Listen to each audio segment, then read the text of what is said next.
د طالبانو د بهرنیو چارو وزیر امیر خان متقی او ډاکټر صاحب ښاغلي غني تاریخي لیدنه ترسره شوې ده. زیاتو رسنیو داسې خبر ورکړی دی چې ښاغلي امیر خان متقي د ښاغلي غني سره لیدنه کړې ده.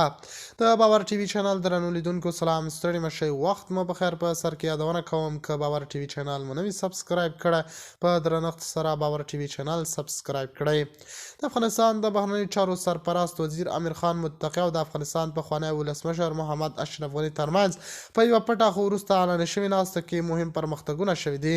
دا لیدنه چې د یوې درېیم هیواد په منځګړیتوب شوې د افغانستان د سیاسي راتلونکي سرحدي کړکېچونو او د نړیوالو اړیکو پر عادي کېدو تمرکز درلود. د سرچینو په وینا دواړو لورو د هیواد د امنیتي وضعیت، د پاکستان وروستیو بریدونو او د داخلي وحدت اړتیا په اړه مفصلي خبرې کړي. متقي ویلي چې طالبان غواړي د افغانستان سیاسي ثبات د ملي اجماع له لارې ټینګ کړي. د سرچینو په وینا دواړو لورو د هیواد د امنیتي وضعیت، د پاکستان وروستیو بریدونو او د داخلي وحدتونو اړتیا په اړه مفصلي خبرې کړي. متقي ویلي چې طالبان غواړي د افغانستان سیاسي ثبات د ملي اجماع له لارې ټینګ کړي.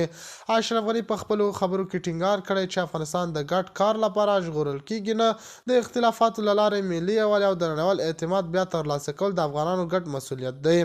سرچینې زیاتوي چې دواړو خواوو په ځینو ټکو کې نږدې نظرونه لرل، په ځانګړي ډول د هیواد د خاورې د دفاع او د نړیوال فشارونو په مقابل کې د ګډ دریځ په اړه.